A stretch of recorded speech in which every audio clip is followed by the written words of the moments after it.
Menteri Rangba ke Jila bolong ru National President Kaseng NPP u Conrad ke Sangma ulapan syai bahagian election yang dorbar tauan ke Jila kabanwan on Iakhun Tang naka South Tura Constituency. Sangma ulapan syai yakni hadin balami ki kubor hamsaya bala ong ba Menteri Rangba on yang election na artli ki constituency.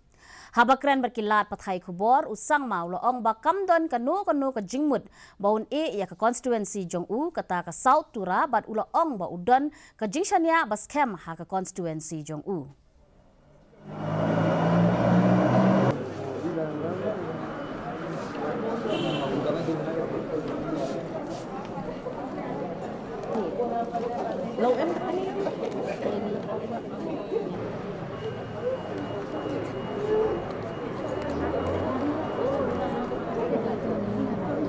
I am only contesting from South Tura constituency, so I'm very clear on that.